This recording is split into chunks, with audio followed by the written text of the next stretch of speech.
여러분 안녕하십니까? 의정도 포기의 임평순입니다. 제가 얼마 전에 책 한 권을 읽었습니다. 책 제목이요.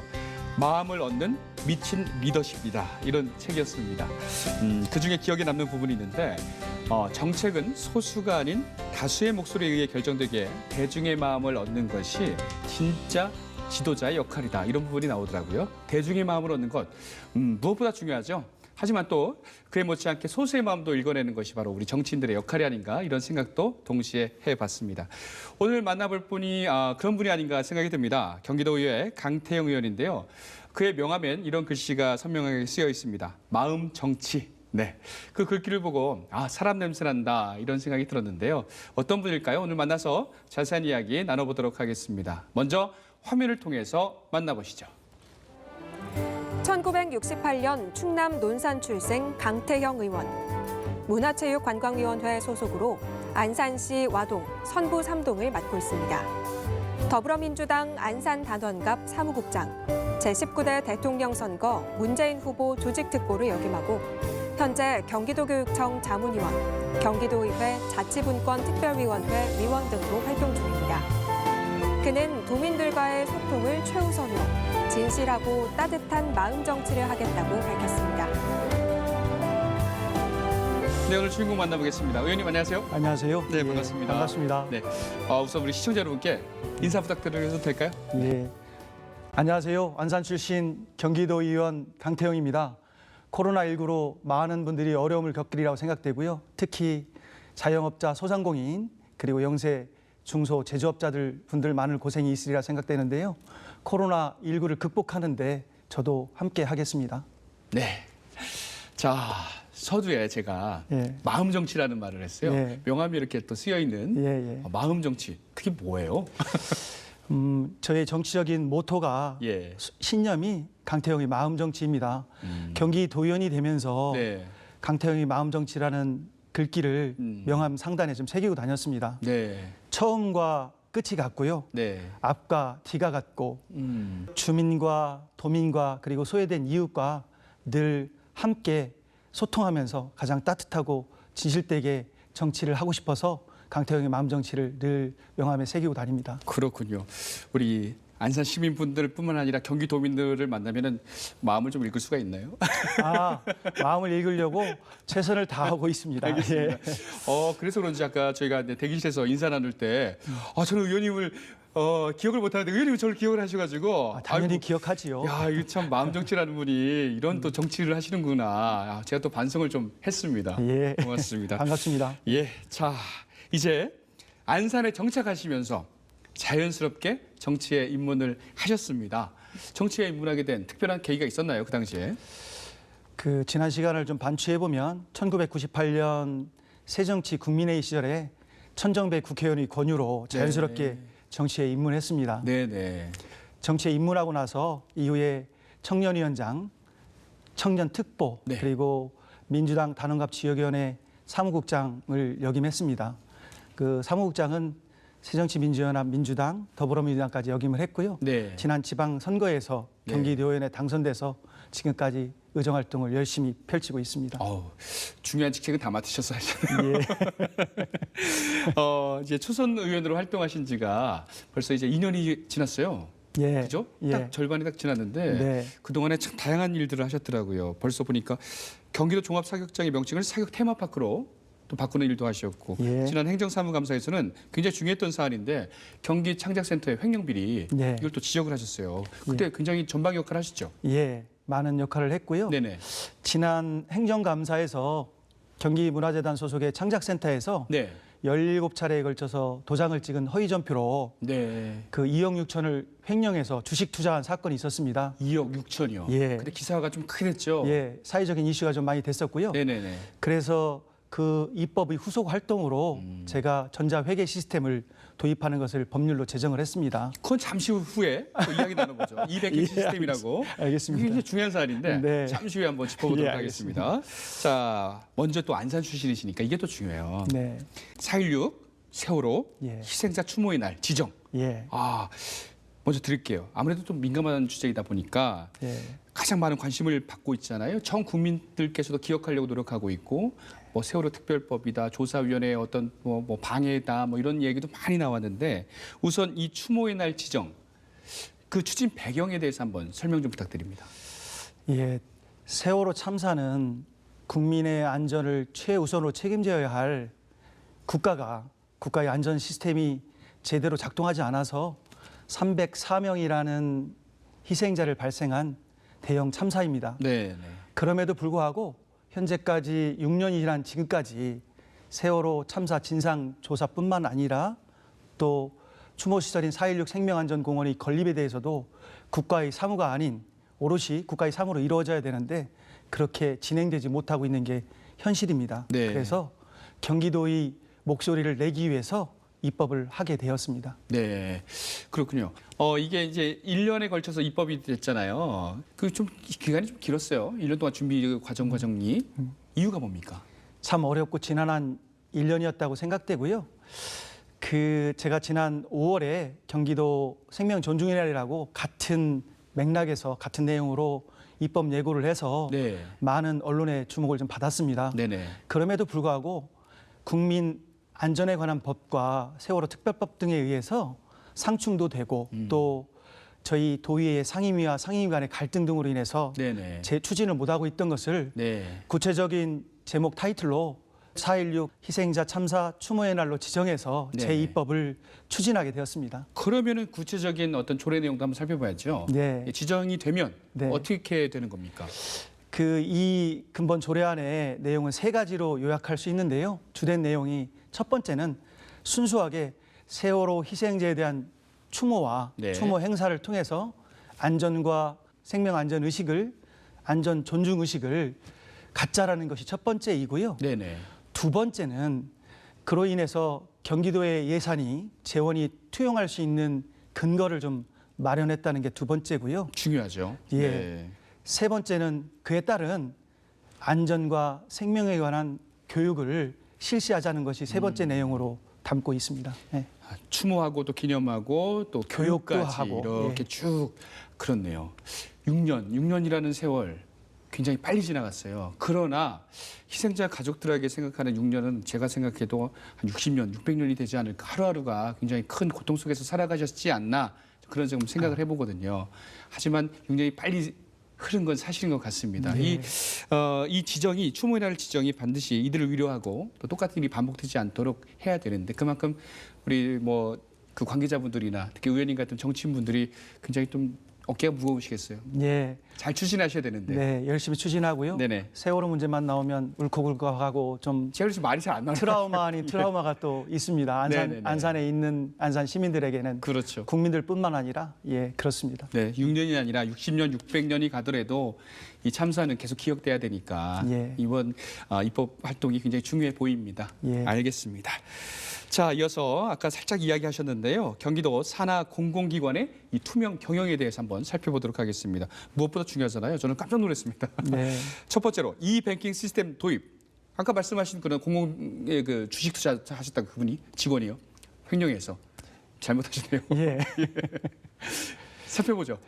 사실은 그 투명 경영을 위한 이뱅킹 시스템 도입을 제가 입법을 했는데요. 네.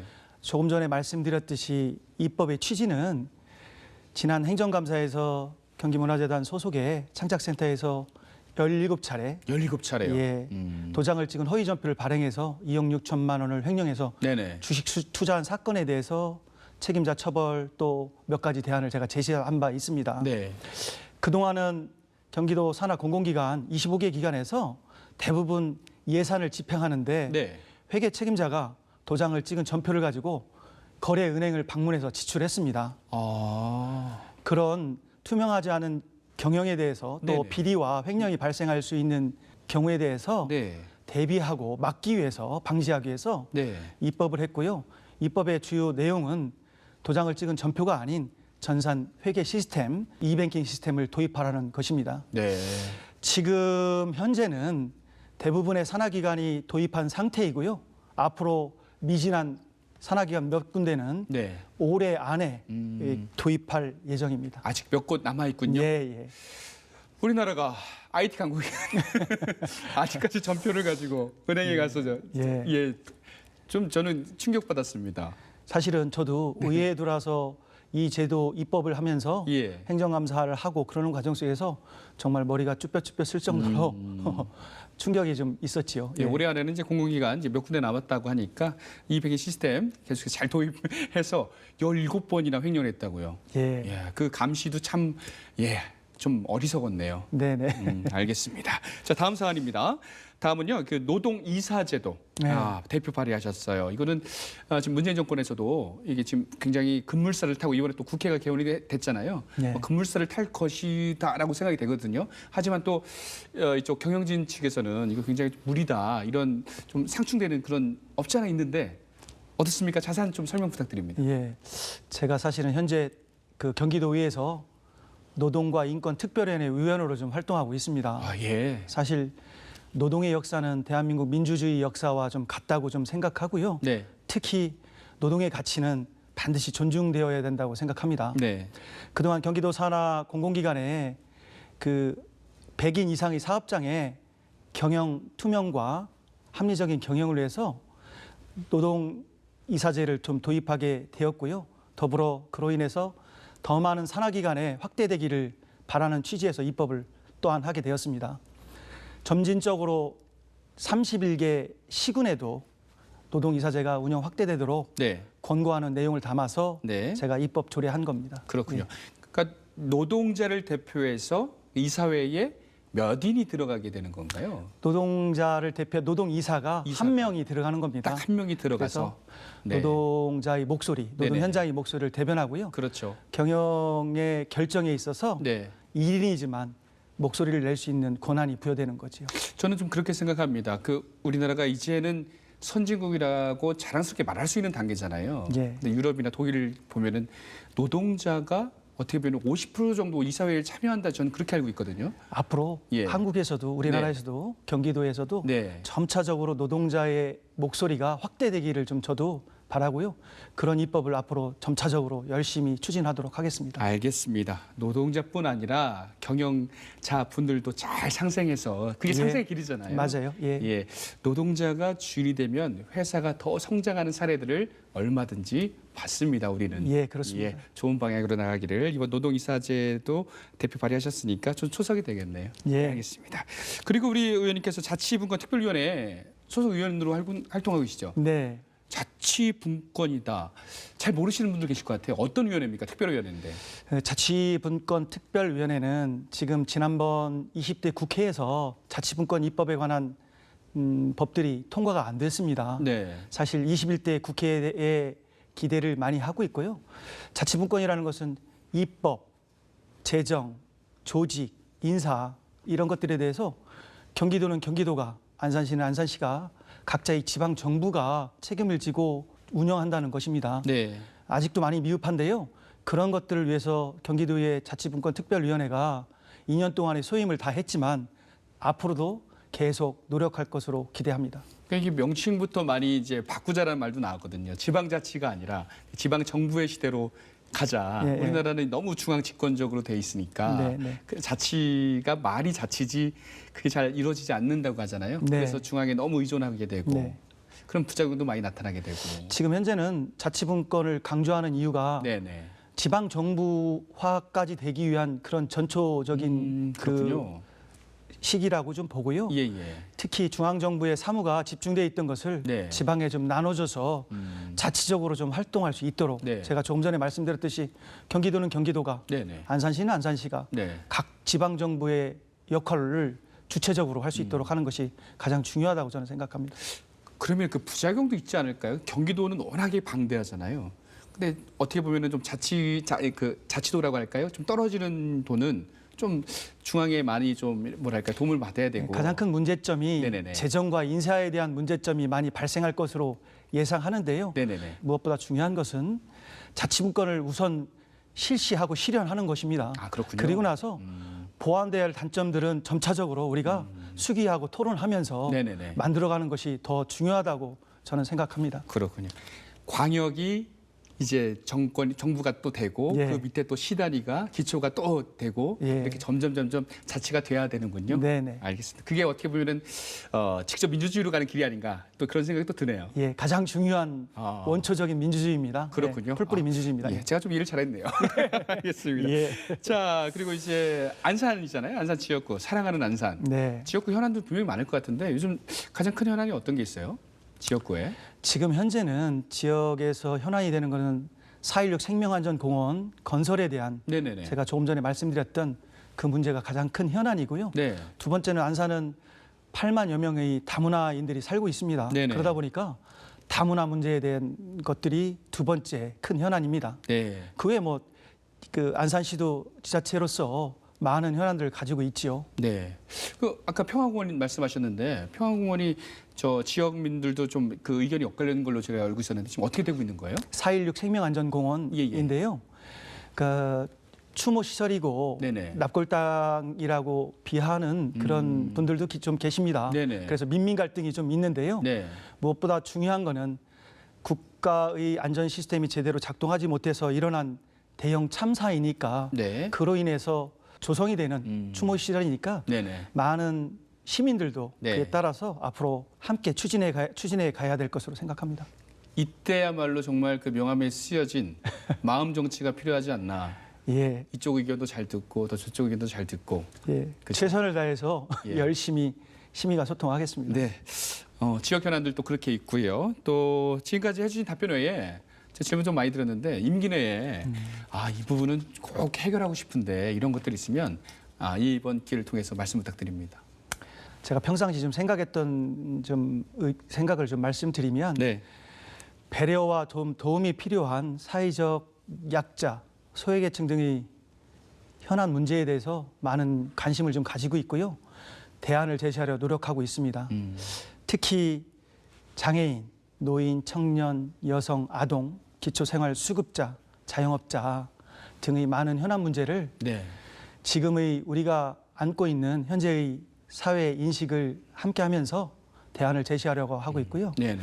그 중에서 무엇보다 우선 생업의 어려운 환경에서도 생업에 종사하고 있는 플랫폼 노동자를 위한 정책과 대안을 제시하고 싶어서 네. 노력하고 있습니다. 그리고 또 의원님 제가 알기로는 경기도교육청 자문위원으로 알고 있는데요. 네. 교육에 대해서도 아까 또 말씀하셨잖아요. 네. 예, 어떤 또 활동을 하고 계세요? 경기도 교육청 자문위원으로 위촉이 돼서 네네. 많은 회의와 토론회를 참석하고 있습니다. 네네. 근데 사실 제가 지역에서 선부중학교 운영위원을 지역위원으로서 같이 함께 하고 있는데요. 그렇군요. 네. 현장에 나가서 회의를 참석해보고 토론을 해보면 네. 아직도 교육 현장에 개선해야 될 문제점들이 참으로 많습니다. 네. 특히 아이들이 성장 과정에 있어서 그 정부나 지방자치단체에서 그 예산이 투입되고 보살펴야 될 것들이 좀 많다고 생각하고요. 그런 것들에 좀 관심을 더 많이 갖고 네. 저도 경기도에서 목소리를 내도록 교육정책 자문위원회 위원으로서 목소리를 내도록 노력하겠습니다. 특히 의원님께서는 이제 안전 문제에 대해서 되게 또 민감하실 것 같아요. 우리 아이들이 학교 네. 중학교 때도 문제고 네. 지금 또 코로나 사태도 그렇고 네. 어떤 안전 사고도 네. 굉장히 좀 생각을 많이 하실 텐데 네. 이 부분에 대해서 또 어떻게 보십니까? 제가 현장에 나가서 그 현장 의정 활동 중에 하나가 아침에 가끔 네. 자주는 못합니다. 다른 일정들이 좀 있어서 아침에 일찍 초등학교 앞에서 네. 교통 현장 지도를 하는데요. 네. 그때마다 느끼는 것이 네. 통학로 안전의 문제에 대한 것들은 제가 피부로 절감하고 있고요. 네. 그러한 통학로 안전 문제라든지 학교 내에서의 안전 문제들을 개선해야 될 점들이 많고 네. 또 그것을 위해서는 많은 노력들을 할 수 있도록 하겠습니다. 눈에 보이는 거죠. 또 현장 나가시면 네. 또 교육청에 또 자문위원이시고 학교 또 운영위원이시고 하다 예, 보니까 예. 또 조끼 입고 하시면 또 예. 우리 예쁜 아이들이 사고를 당하면 안 되잖아요. 예. 어제도 지역에 그 교육 현장에 좀 나왔는데요. 예, 예.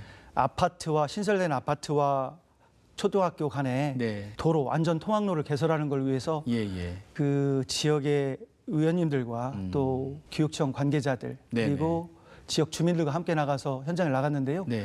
지난하고 어려운 과정들이 많습니다. 그렇죠. 그런 과정들이 있더라도 네, 네. 지역 주민과 아이들을 위해서 네네. 열심히 또 노력하겠습니다. 네, 미래를 위해서 우리 예. 아이들을 위해서 예. 계속해서 애써주길 바라겠습니다. 예. 독일의 사회학자죠 막스 웨버가 이런 말을 했죠. 정치인이 가져야 될 가장 큰 덕목이 바로 열정이다 이런 얘기를 했는데 예. 의원님 보시기에 열정이 좀 넘치실 것 같고 평상시에 열정 많으시죠? 예, 제가 원래 그 선거 때 예, 예. 정치적인 모토가 발로 뛰는 열정적인 준비된 도의원이었거든요. 네. 실천하기 위해서 열심히 열정적으로 동네를 발로 뛰고 있습니다. 알겠습니다. 뜨거운 마음으로 예. 마음 정치를 실현해 주시길 바라겠습니다. 앞으로 도민들에게 또 안산 시민분들에게 어떤 정치인으로 기억되고 싶으세요? 정치를 한다는 게 사실 사람의 마음을 얻는 일이라고 생각합니다. 네. 더불어 동시에 또한 많은 사람들에게 신세를 지는 일이라고 저는 생각하고 있습니다. 네. 제가 경기도의원이 돼서 명함에 강태형의 마음 정치를 지금까지 새기고 다닙니다. 강태형의 마음 정치는 제 정치적인 소신과 모토라고 할 수 있는데요. 아까 말씀드렸듯이 앞과 뒤가 같고 네. 처음과 끝이 같고 늘 주민과 도민과 그리고 소외된 우리 이웃과 소통하면서 가장 따뜻한 마음으로 가장 진실한 마음으로 소통하고 정치를 하려는 마음을 가지고 있습니다. 네. 사람 냄새 나는 따뜻하고 진솔한 네네. 사람 또 정치인 강태형으로 좀 기억되기를 바라고요. 그러기 위해서 책임 있는 정치를 하기 위해서 최선의 최선을 네. 정말 다하겠습니다. 알겠습니다. 자, 이제 마지막 부분인데요. 못다한 말씀 있으시면 이제 카메라 보시고 못다한 이야기가 또 끝인사 함께 좀 부탁드리겠습니다. 카메라를 봐야 되는 네, 겁니까? 카메라 한번 보시고요. 멋있게 좀 부탁드리겠습니다. 처음 제가 모두에서 말씀드렸듯이 코로나19로 인해서 많은 어려움을 겪고 계신 자영업자, 소상공인, 영세, 중소, 제조업자 그리고 경기도민 여러분 힘내십시오. 이겨내십시오. 거기에 저뿐만 아니라 경기도의회가 함께 하겠습니다. 힘내십시오. 화이팅입니다. 감사합니다. 네, 고맙습니다. 의원님께서도 코로나 건강 조심하시고요. 또 극복하는데 애써주길 바랍니다. 경기도의회가 최선을 다하고 있죠? 예. 알겠습니다. 자, 마음 정치 잘 펼쳐주시고요. 지금까지 10대 경기도의회 강태형 의원과 이야기 나눠봤습니다. 오늘 고맙습니다. 네, 고맙습니다. 네. 자, 현재 2020 상반기 경기도 정책토론 대축제가 한창 진행 중이라고 합니다. 오늘 15일까지 계속되는데요. 도민과 함께 현장 중심의 정책을 세우고자 마련한 자리입니다. 사전 등록만 하면 누구나 참여해서 소중한 의견을 이렇게 낼 수가 있다고 하네요. 유튜브와 페이스북으로도 생중계라고 하니까 여러분의 많은 관심과 참여 부탁드리겠습니다. 자세한 일정과 어떤 주제 궁금하시면 의회 홈페이지를 통해서 확인 가능하니까요. 많이 좀 부탁드리겠습니다. 여러분의 참여가 경기도를 발전시키고 변화시키고 또 대한민국을 또 변화시킵니다. 자, 오늘 준비한 내용은 여기까지입니다. 시청해주신 여러분 대단히 고맙습니다.